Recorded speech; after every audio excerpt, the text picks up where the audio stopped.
Hello friends, welcome to my YouTube channel MPPSC Online Classes. In this lecture, we are going to understand our one of the important river of India, that is river Godavari. तो हमें ये बात सबसे पहले पता है कि गोदावरी हमारी कौन सी है, पेनिनसुलर रिवर है, ठीक है।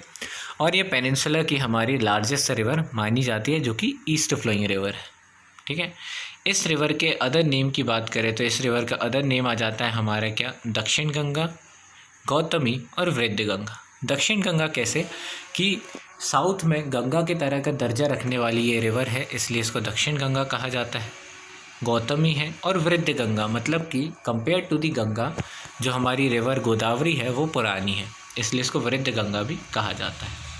अब ये रिवर ओरिजिनेट कहाँ से होती है, तो हमारी रिवर ओरिजिनेट होती है, ये स्टार्ट होती है महाराष्ट्र से, ठीक है। तो देखो ये 3 स्टेट्स में फ़्लो करती है। महाराष्ट्र से स्टार्ट होकर तेलंगाना और तेलंगाना से आंध्र प्रदेश के थ्रू ड्रेन कर जाती है ये बे ऑफ बंगाल में, ठीक है।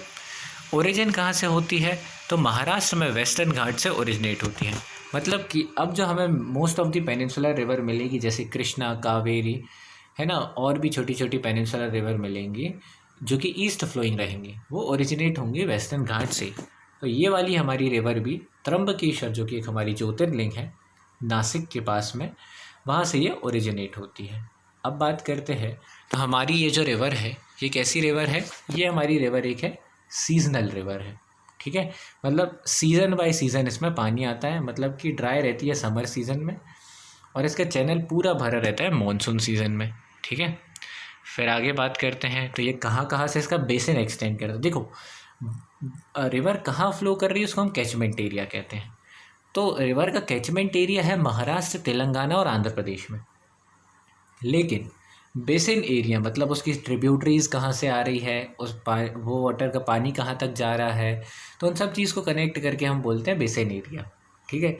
तो इसका बेसिन एरिया महाराष्ट्र, तेलंगाना, आंध्र प्रदेश के अलावा मध्य प्रदेश, छत्तीसगढ़ और उड़ीसा से भी आता है। अब इस रिवर की बात करें तो ये रिवर, इसका जो पूरा बेसिन है लगभग हमारी इंडिया के 10% एरिया को कवर करता है। अगर इस रिवर की बात करें तो ये रिवर जब महाराष्ट्र से स्टार्ट होती है तो अपर पार्ट जो महाराष्ट्र का है तो वो तो डेक्कन ट्रैप का पार्ट है। तो ये डेक्कन ट्रैप से होते हुए और फिर ये कहाँ तेलंगाना, आंध्र प्रदेश वाले एरिया में आती है, जो कि गोंडवाना रॉक से बना हुआ है। तो ये रिवर क्या है, रिच मिनरल जोन प्रोवाइड करती है, ठीक है। तो ये रिवर हमारी साउथ की सबसे बड़ी रिवर है और इसकी जो हम लेंथ देख सकते हैं 1465 किलोमीटर, जो कि बहुत ज़्यादा बड़ी है। ये हमारी नर्मदा नदी से भी बड़ी रिवर है, ठीक है। नेक्स्ट हम बात करें, इस रिवर का ड्रेनेज समझना है हमें, ठीक है। तो ये रिवर ड्रेन करती है तो just like a single stream drain नहीं करती है। राजमुंदरी करके जगह है, उसके बाद से ये रिवर 2 स्ट्रीम में डिवाइड हो जाती है। वहाँ पर एक छोटा सा डैम पड़ता है जिसका नाम है सर आर्थर कॉटन बैराज, वहाँ से ये रिवर 2 स्ट्रीम्स में डिवाइड होती है और बे ऑफ बंगाल में ड्रेन करके डेल्टा बनाती है।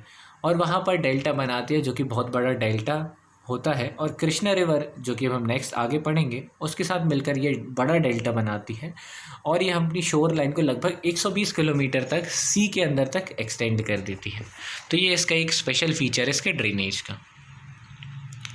अब हमें इस रिवर का ट्रिब्यूटरी सिस्टम बहुत अच्छे से समझना है। कुछ पहले हम रिवर का नाम ले लेते हैं, फिर मैप के ज़रिए हम इसका ट्रिब्यूटरी सिस्टम समझते हैं। धरना, पूर्णा, ये 2 इसकी रिवर का नाम है। बाकी जो 3 रिवर हैं उनको हमें अलग तरीके से पढ़ना है। कैसे कि जो हमारी वेन गंगा रिवर है वो 2 रिवर से मिलकर बनती है। एक रिवर पेंच जो कि मध्य प्रदेश से आती है पेंच नेशनल पार्क के थ्रू, और एक रिवर है कन्हन। जब ये दोनों रिवर मिलती हैं, मध्य प्रदेश से आती हैं, ये दोनों रिवर मिलती हैं और महाराष्ट्र में एंटर करती हैं मिलने के बाद as a Wainganga river. और महाराष्ट्र में पहले से ही 2 रिवर फ्लो करती हैं, पेन गंगा और वर्धा। जब ये तीनों river Penganga, Wainganga और वर्धा मिलती हैं तो ये मिलकर बनाती है रिवर प्राणहिता। और जब ये रिवर प्राणहिता बनाती हैं और वो रिवर जाके मिलती है फिर फाइनली गोदावरी रिवर से। तो इनका ये जो ड्रेनेज सिस्टम है, ठीक है, मतलब ये इनका ट्रिब्यूटरी सिस्टम है, ये थोड़ा कॉम्प्लिकेटेड है, जो कि इस प्रकार का, जिसको हम मैप में और अच्छे से समझेंगे। अगर हम इसकी राइट बैंक ट्रिब्यूटरी की बात करें, the only one river which is important is Manjara river. क्यों? क्योंकि उसमें निज़ाम सागर डैम सिचुएटेड है। कहाँ पर? महाराष्ट्र के ही अंदर। और एक और रिवर है मनेर करके, ठीक है।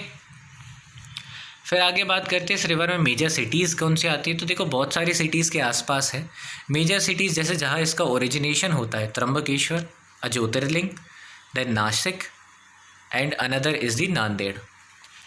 Next, talking about its projects. Okay, it has lot of projects on this river. The first is the Shri Ram Sagar, other is the Godavari Barrage, and the fourth one, which is Jayagawadi Dam. These all three dams are situated on the main river Godavari. Okay, these three on the Godavari. Upper Painganga on the Painganga, Upper Vainganga on Vainganga, Upper Iravati on Iravati, the other tributary, and Upper Vardha on the Vardha river. And another is the Nizam Sagar Dam, which is on its right bank tributary river Manjara in Maharashtra. Okay, these are some projects. We will discuss it again in our map section. Now we can see this. This is the tributary system. As you can see that two rivers Dharna and Purna are at the starting. Then Pech and Kanhan are joining together, forming the Vainganga, and then Vardha and Painganga are joining together. Then both are joining to Vainganga and forming a river known as Pranihita. The other river Iravati and Savari are also mixing to it from the left hand side, and Manjara is from the right hand side as it is a right bank tributary. This is the river system of river Godavari, and at the end it divides into two streams and finally drains into Bay of Bengal. This is what we have seen about our river Godavari. If you like the video, then subscribe our channel, and if any query, then you can ask in a comment section. Thank you.